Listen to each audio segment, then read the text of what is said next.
বন্ধুরা আমরা আজকে অবশ্যই সরস্বতী পূজা ডেকোরেশনের লেগা আজকে কিছু সনটন কাটতে আমি দিকে ফুলান লাগা দিচ্ছি সন কাটানোর লেগা। তো আর 7 দিন মতন আছে সরস্বতী পূজা, ঠিক আছে না? তো সনটন বনের ভিতরে আইসি সন কাটতাম। তো ডেকোরেশনটা আপনার দেখতে পারবেন যে ভিডিও ভিতরে আইব, ডেকোরেশনটা কেমন তো রইব। অনেক অনেক ফুলাইন আছে, 4 জন আছে। এতে একজন সনলেদার হয়েছে, আরেকজনের একটু সিগাইতেছে, 2 জন কাটতেছে। আজকে আমরা সরস্বতী পূজা ডেকোরেশনটা কেমন তো রইব, গ্রামের মতন না শহর টাইপের মতন? পুরো একদম গ্রাম, মানে গ্রামে যেরকম পূজা হয় আর কি এরকম না? তো কমিটির ভিতরে কারা কারা আছে, কয়জন আছে? কমিটির ভিতরে আছে প্রায় 10-12 জন আছে। আমি, আমার নাম বিকি দাস, অনুভব নম, প্রশান্ত নম, বিল্টু দেবনাথ, কিশু দেবনাথ, আরো বহুত। তো ওখানে চিল্লার পার্টি পূজাটা করা হইতেছে না? এটা চিল্লার পার্টি পূজাটা করা হইতেছে এখন সব তো চিল্লার পার্টি। এখন অনুভব কোনে আমি কিছু কইলে ভালো।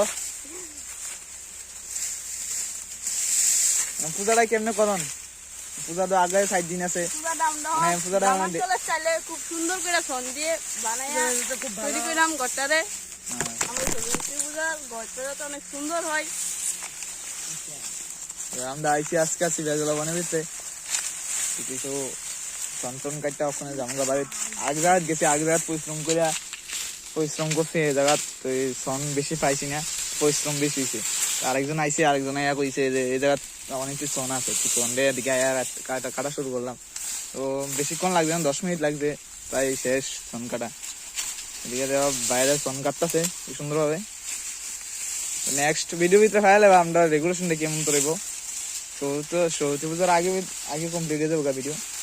আজকে এডিট করলাম, বাইক এডিট করে সেটা তারপর আপলোড করলাম। মোটামুটি সন হয়ে গেছে গা, বেশি নাই। সন কাটা শেষ হলো, শেষ হইলো, অনেক বললাম ওই বান্ধা রাখছি। ও গাছটা শুরু হবে কোন সময়? আর শুরু দেবো কালকার মধ্যে শুরু দেবো, ঠিক আছে। তো বললাম এই যে সন আমাদের সন পুষ্ণি ভাড়ার ভিতরে বইছে, এমন তো ভিউটা অনেক ভালোই, ঠিক আছে না?